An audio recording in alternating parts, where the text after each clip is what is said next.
Hello friends, আজকে আমি একটা কথা বলবো, তোমরা সবাই হাসবে। আজকে আমি গত 24 বছরে প্রথম মাছ কিনে আনলাম বাড়িতে।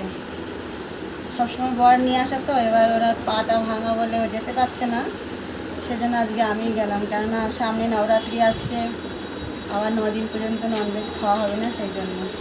জানি না কেমন হয়েছে, 2 রকমের মাছ মিক্স করে নিয়ে এসেছি। দেখো,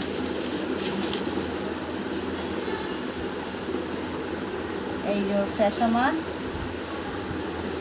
আর এটা হলো ওই যে খয়রা মাছ বলে, ইলিশ মাছের ছোটো ছোটো বাচ্চাগুলো, সেইগুলো। আর আনলাম নারকেলের জল।